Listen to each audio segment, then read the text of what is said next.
I've always said I was hat curious because I can't wear hats. So I'm just curious about what they might look like.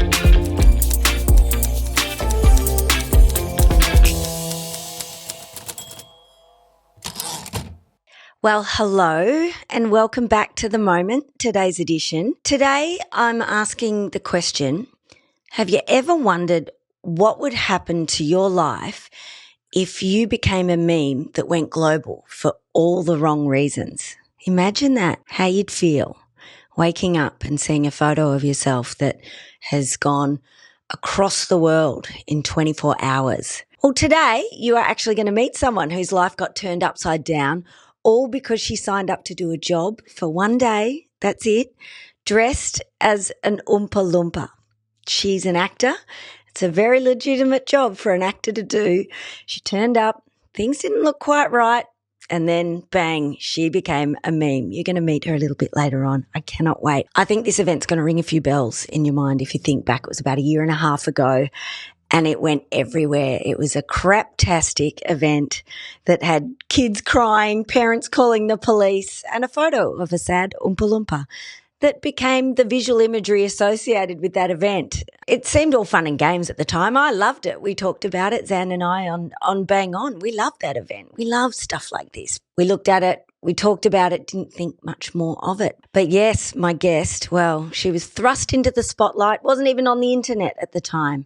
So I imagine it was a lot to take in. You'll find out more in a minute. A couple of little moments just before we get into that though. You would have woken up today and been happy that you're in your body. You haven't ascended. The rapture didn't happen.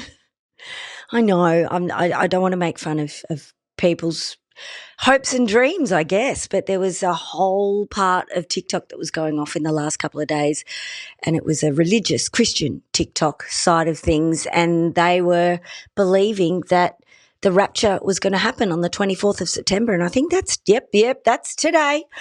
Didn't happen, or at least I'm still in my body. I didn't ascend because apparently you just ascend up some stairs into the sky, and it sounds lovely, really, but didn't happen to me. But there were lots of people who believed that it was going to happen today, inspired by a South African preacher who years ago suggested that the rapture was coming at this very point in time. But the time frame was a bit low. It was the 21st to the 24th. And so by today, I think we can safely say that we are all in hell. I always assumed I would go to hell anyway, so I didn't think I'd be going up those stairs to some pearly gates. Anyway, so I'm not disappointed, but I'm sorry if anyone was. But as a nice alternative, it looks like people are going up into the sky and going to something that we look at every night if you go outside and look at the sky, and that is the moon. They're not ascending, obviously.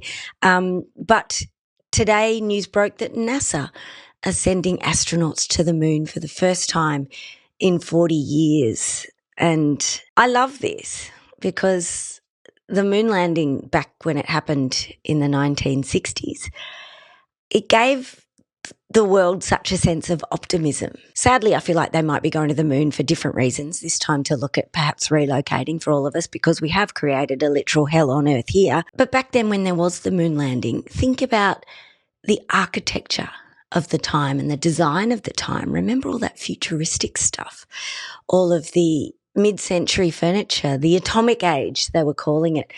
Everything looked like a spaceship. Everything looked like it came from the future. They played around with colour and form and materials. It was such an optimistic time in terms of art and design. And I feel like something like the moon landing might inspire some optimism within the culture. And I'm hoping for that because it's all feeling a little bit drab and awful at the moment. So let's hope they're doing it for the right reasons, just to give us that hope and not to colonise and take over and send up all the very wealthy tech bros who are planning to move there. Leave the moon alone, please. Leave our moon. We need our moon. We just need something to hope for and dream about. And a little quick fashion moment update for you. This is something you too can achieve. It's an easy one. You don't need to spend thousands and thousands of dollars on this if you want to be on trend. I learnt from Vogue magazine yesterday that apparently, allegedly, everyone is wearing tiny crocheted skull caps, really tight on the head crocheted like your nan used to, and it's very indicative of our time, which is in fashion especially, borrowing from the early 2000s, which also then borrowed at that time from the 70s when this was originally a trend. So it's come around every 20 or so years, as everything does. They're perfectly useless. They don't keep your head warm at all, but they show. They're a signal that you are in fashion. And if everyone was wearing them at Copenhagen Fashion Week, you will be too. Some of these crocheted skull caps had beads on them. Some of them looked like they were simply just netting, kind of tied around the head. If you don't get anything else out of this fashion update today, I'd like to use a quote that was given to us by somebody who was on the ground at Fashion Week in Copenhagen, and that is the director of fashion and lifestyle for Saks Global, Chloe King, who said that the trend has been brewing for a while. Good to know. And this was her quote: "There has been hat enthusiasm building the last few seasons. So it makes sense chic Danish girls would be right on trend." So if you don't get anything else out of today other than the fact that we haven't ascended, people are going to the moon, I want you to take away my new favourite term, which is hat enthusiasm. Get a bit of hat enthusiasm about your life. Why not? Why not? It's a good day if you've got hat enthusiasm, I think. I've always said I was hat curious because I can't wear hats. So I'm just curious about what they might look like. But every time I put them on, they look terrible on my head. I don't know why. I can't wear hats. Given I can't wear hats, I'm going to borrow hat enthusiasm. I can still get enthusiastic about hats, and we need some positivity, and I'll be taking that with me and using it. How's your hat enthusiasm? That'll be a good question in a conversation. But here's where you can get in on this trend doing it at home. You can either, I think, go to Nan's house if you have a nan who's into doilies. Now, nans are pretty cool these days, so there's probably not a lot of doily activity available for you. Go to an op shop, grab some doilies, and you could probably get one of those round ones and tightly secure it, add some beads. Bob's your uncle, off you go. Or alternatively, and I like this idea, if you want to go the more netting style, you could probably go and get yourself a leg ham, like a Christmas ham, or maybe even one of those Jamie Oliver pre-cooked, those rolled roasts that you can buy at the supermarket. They're covered in a lovely netting, a butcher's netting. You could use the meat and then wash the netting, of course. We don't want to be unhygienic here. Wash the netting and pop it on your head. And voila, you're in fashion, you're on trend, and you're environmental as well, which is what we need given people aren't recognising the climate crisis that is. This week on The Moment, we are partnered with LifeChanger. Now, LifeChanger is an incredible organisation that works in the mental health space, in particular with young people, but also works with teachers and parents. And Scott Waters joins me now to tell us all about LifeChanger. Good morning, Myf. How are you? I'm good. Scott, how do you do that? How do you give them the tools? Do you go through schools? Do you run programs? What happens? We worked with 141,000 young people last year in Australia and New Zealand, and that's a combination of our interactive workshops where our facilitators are amazing at building rapport with young people. So they come in and run interactive workshops with kids from 10 to 18 years of age. We also support teachers. There's about 220,000 teachers in Australia. The number one thing that they really wanted in classrooms was the capacity to deliver youth mental health content that supports people. So we've got downloadable lessons that they now run. They run LifeChanger workshops. And then the final one that we've just got to last September, we had the Parent Connection Kit, really simple parent language. What conversation do you want to have at the dinner table or in the car, or what activities can you use at home to just keep that connection humming along? Thank you so much, Scott, for taking a moment with me to explain all about LifeChanger. Now, if you'd like to partner up with me here on The Moment, then we are open to any kind of conversation. All the contact details will be in the show notes if you can find them. I can never find the show notes, but we'd love to partner with you. Come on board. Now it's time to meet someone I can't wait to talk to, actually, because they would have a perspective on becoming a global meme overnight that is an experience that none of us would have had unless you too have become a global meme overnight. And all she did was take on a job. She's an actor. She saw a thing in the paper and went, need the money, and took this job. Turned up, And things weren't quite what they seemed. The event was the famous Willy Wonka experience. It went all over the media, all over the world. It was a promised magical land. For those who can remember Willy Wonka, the first film or the second, doesn't matter. They're all magical lands, and parents and children alike for 35 quid were promised an immersive experience, because that was very much a part of the culture last year too. Lots of people doing immersive theatre. It was an immersive experience into Willy Wonka world, and they walked in and what they got was completely the opposite. It was a sparse warehouse in Glasgow. It had a couple of, I think, images, like vinyl printed images on the walls, and the promise of food and drinks was essentially I think, not enough jelly beans to go around. So the kids got one jelly bean and half a cup of lemonade, and that was about it. Parents were angry, kids were crying, everyone was upset. The police got called because they thought that $35 a ticket was too much. They were getting ripped off, so these people needed to be taken away, put in jail, the key thrown away. And unfortunately, my beautiful next guest was caught up in all of that, and a photo of her as the sad Oompa Loompa as she stood behind the counter giving out her one jelly bean per child. My God, how grim is it? At a counter that looked like a meth lab.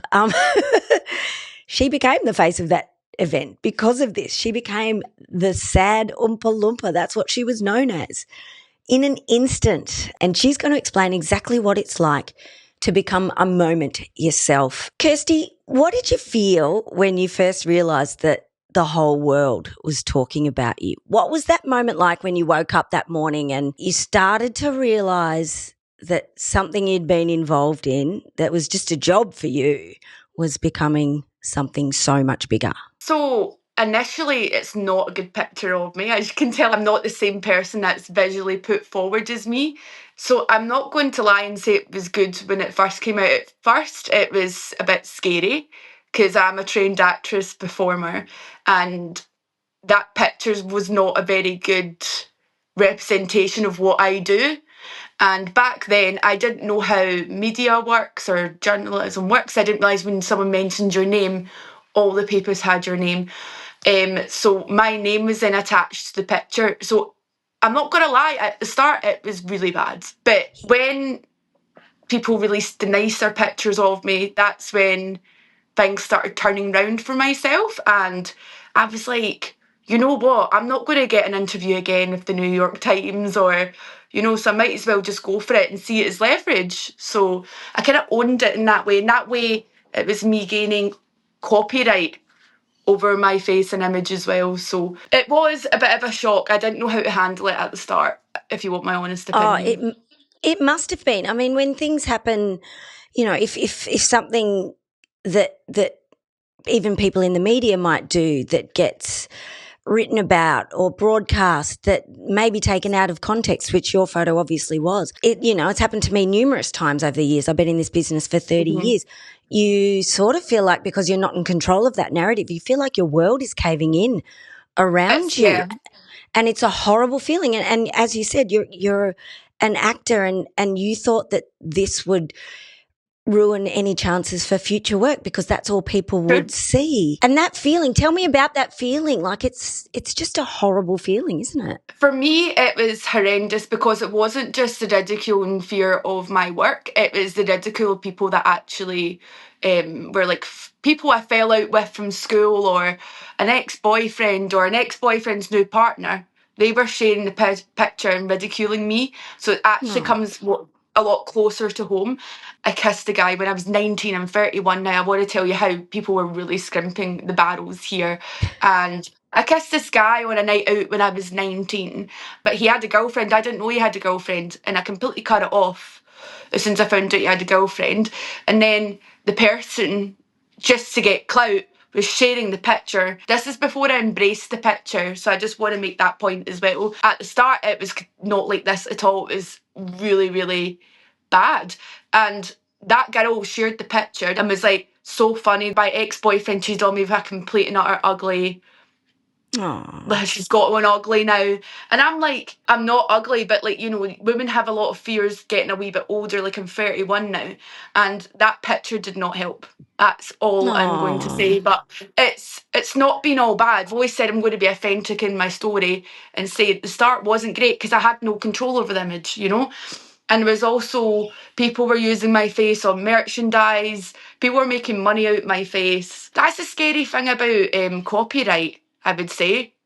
Once something goes out in the public domain, you have no control over it. So if you post something on social media, people don't realise this. It's actually a bit scary how big the image got. Now I embrace it, you know? Yeah. Because I embrace it because I've got control over it. And I find it funny myself. It is funny when you can distance yourself from it, though, isn't it? And that's the thing. It takes time and it takes some distance. But like I said, it's happened to me numerous times over 30 years where things have blown up for reasons that are out of my control or out of context. And what it does is just essentially, I think you learn a lot about yourself. You learn about how you will respond to things like this in the future, and you learn how to you can't be responsible for other people's actions, but you can also just, you know, you can see the funny side of it. It's easier to quickly see the funny side of it and work out how to make that, you know, a better experience for you. But you had to learn that on the fly. You'd never experienced that before. Like, it's water off a duck's back for me now, but you were just a novice in this world. I completely empathise with what you're saying. I think I'm a lot stronger person now than I was back then. I've had to learn a lot by myself, and I've been stung a few times quite badly, but I think it's preparing me for the direction I'm wanting to go in ahead. So I completely agree with you. See, when I see a bad comment, it's almost like I make a joke out of it because it's funny. I think that's why I like my social media, because it's like people see me as a human. You know, this process has been a bit of a dehumanisation of myself, but no, I'm actually a human being. You know, you wouldn't say that to me in person. Oh, you look like a 6-year-old woman. And it's ridiculous because you're seeing me now and I do look my age, which is 31. So you are gorgeous, and I can't believe people would say this stuff. And that, people are horrible, but people are amazing as well. Yeah, look, you can get the best of both worlds, but the fact that people think that they can just say these things, and then you look at the photos of what they look like, and you know that it's projection because they feel bad about themselves. But it's very hard to still process that people feel like they can just say those things to you out of the blue. Similar to what you were saying before, I think it's water off a duck's back to me now, because I think I'm quite sure in myself as a person. So if someone insults me, especially related to the picture, I just find it funny. I find it pathetic. And you're Scottish too. You must have a great retort as well. Yeah, so, what's your best one? I'm very creative with my responses. That's the one thing I'm good at. I definitely have that side to me, but when it's merited, like sometimes it's best just to ignore it because it is just that petty. You know? Yep, absolutely. You're an actor and you decided to up sticks and come to Australia. That's how I'm talking to you now. This is amazing. What are your plans? So I've moved here. So basically, back home in Glasgow, I did America last year, and that was such an amazing time for me. Especially New York, I fell in love with. I was in LA longer, but I did fall in love in New York. But then eventually I did Edinburgh Fringe and I went back to Glasgow. I was with my partner at the time and he was still out in LA, so I was a bit, do I go back to LA, do I not? So I was a bit on the fence with it, but I always had an itch for Australia, and I had that for about a good 6 years, and I was like, if I don't do this, I'll never do it. And although I love Scotland, the creative scene, obviously you have the Edinburgh Fringe, like you do get work there, but for me I wanted to really push it, and Melbourne is the place to be, so this is where I am at, and I am very much pushing it, and I'm going for auditions, and I actually would love to go into radio, so as well. There so you go. I know. So I am. So anyone who wants to use me, because I am really, really trying, like full blazing trying, you know, and hopefully it works out. But I do have some exciting stuff in the pipeline. Keeping our fingers crossed for you. Well, look, good on you for seizing, I guess they call that seizing the day, don't they? You know, taking whatever is thrown at you and just running with it. And you really did. And it's easy for someone like me to sit there and go, oh, that's a funny thing, that event that, we call it craptastic. It was like a crappy event that went global because of some photos. So it was, a very small thing for us. But for you, it changed your life and the trajectory of your life completely. And this is what people don't really understand, do they, about the internet? For what kind of happened to me, like becoming a viral meme, when I tell people the story, sometimes they're like, you're a meme? I'm like, yeah. For me, it kind of gave me the confidence. So when I started doing like interviews and radio work and realising that this is something I'm good at, and I'm learning about the industry as well, I find it fascinating. I kind of lacked confidence before, I would say, but I hide it quite well with charisma. But I think I actually do have the confidence now, knowing that I actually do have the abilities to do what I'm doing. And that's through the experience of being interviewed, doing shows, doing songs on stage, singing. It's gave me a confidence to really push myself out there. So honestly, it really has changed my life. It's a bit bizarre. Not a lot of people can relate to what I'm saying. So when I meet other viral people, it's always a good conversation to have. Like, how do you deal with it? Because my friends don't understand it. No. But no, it really has changed my life. And in a positive way, like the things that are toxic about this industry that's happened to me, I've seen them as lessons. The things that I've learned from the toxic stuff that's happened are going to make me greater with the things that I'm actually good at myself as Kirsty Paterson. That makes absolute sense. And I'm so glad that you see it like that, because otherwise it could probably change you into a person that you might not want to be. So that's so good to hear. You mentioned Divorced Dad, and if people want to look him up, it's Divorced Dad 83, I think, on social media. Yeah. On Instagram. And my goodness, he's from New Zealand, and he's come in, and if you want to see some of the most cringe online content from a man, it is so clever, because it's some of the most, as an older lady myself, I watch it and go, this is like so real and horrible and wonderful and just genius.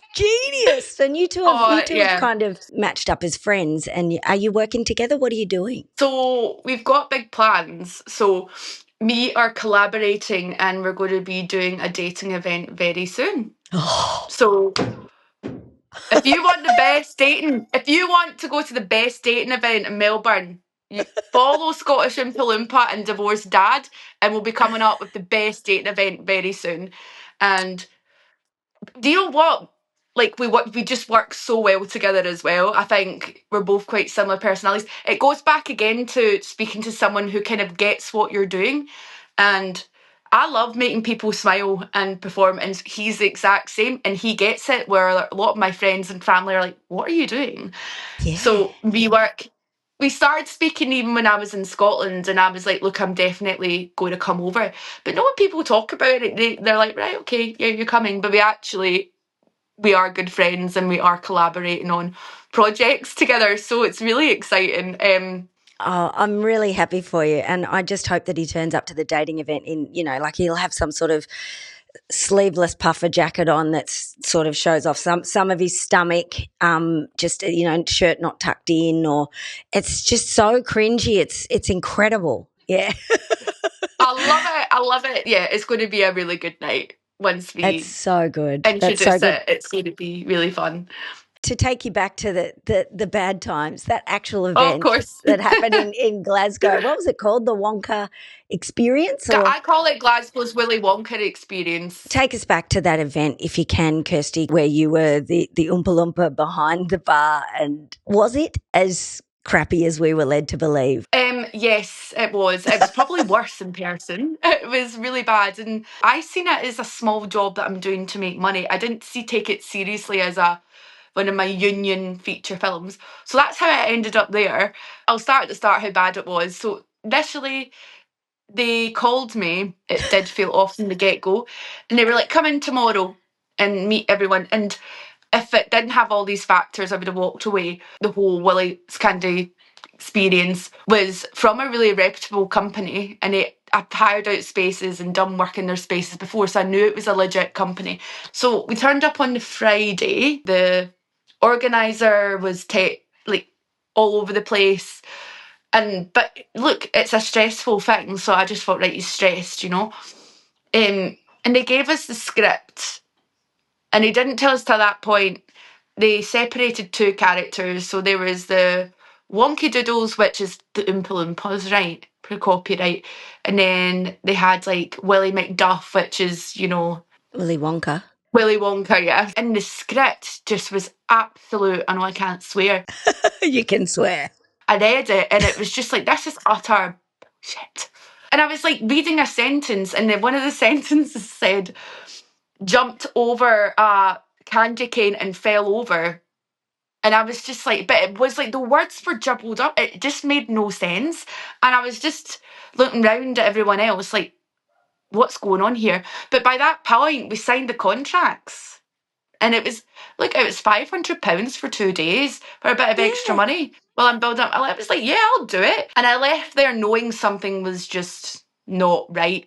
I was actually debating, do I go back? But I was like, I need the money. Like, I'm still trying to like build my clientele up. And then they expected us to learn a full script, 25 pages of shit in a day. But less than a day, 12 hours, right? So we left there at 9 o'clock at night. We actually all went in a group chat, and me and this guy called Michael were chatting, and we were just like, there's something so off with this. Who is this Willie McDuff?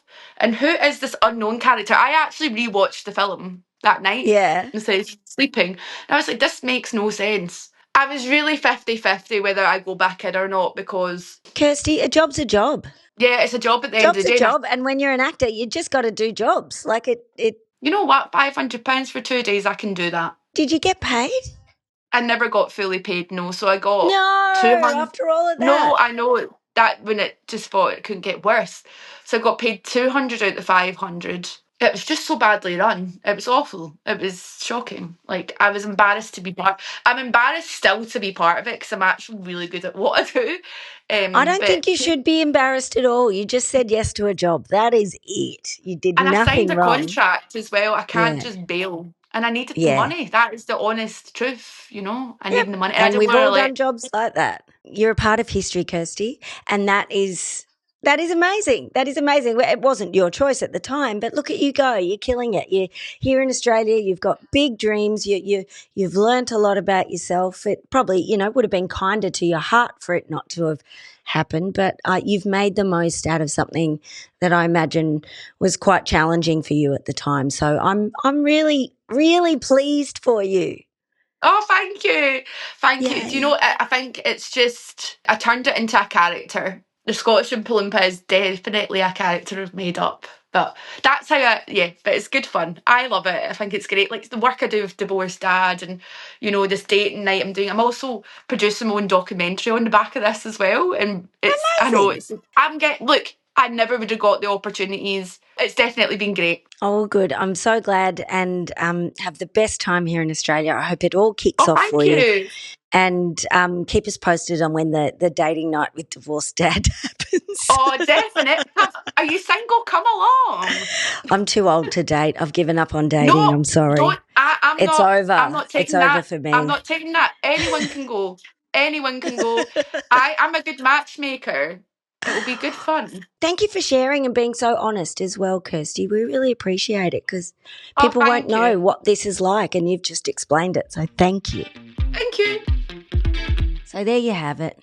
Thank you to Kirsty for her honesty and generosity to share what that experience was like. Not all easy by the sound of things, and good on her for turning it all around as well. And before I head out of here, I just want to say a big thank you to everyone who sent messages of support saying how much they're enjoying the podcast. I'm having a ball too. Like I said yesterday, it's just pure joy to do this every day. I've got a great team, Amelia and Rosh and Grant, working super, super hard behind the scenes to get this happening. So big love to them too. Big love to you. And I am getting some messages through. You can send us an email. All the details are in the show notes, or you can DM me. I'm getting lots of those. I love this. For those who might want to watch me on YouTube, this message came through and this had very me energy. about it. It's from P72. Hi there. I'm loving this intro, Myf. I just can't seem to find where you can watch the podcast. Can anyone help? You're like my mum, who sent me a message as well, and she's actually written it on the bottom of one of the YouTube comments. When she finally found it, she said, I found it, Myf. But I get it. I can't quite work out YouTube properly, but I'll get there. It's up on YouTube, and all you need to do is look up The Moment with Myf Warhurst. All the episodes will be up there. So I haven't watched it on the big screen as yet, and by the big screen I mean my TV. I don't need to do that. But if you'd like to put it on in the background, go for your life. Yeah, and leave a comment to say you found it. Time for me to go, but I'll be back tomorrow with another episode of The Moment. I hope you've enjoyed it and that you'll take with you a term that you can use in a sentence at some point when you check in with someone else about their level of hat enthusiasm. It's so good. Have a beautiful day, and I will see you tomorrow. See you later.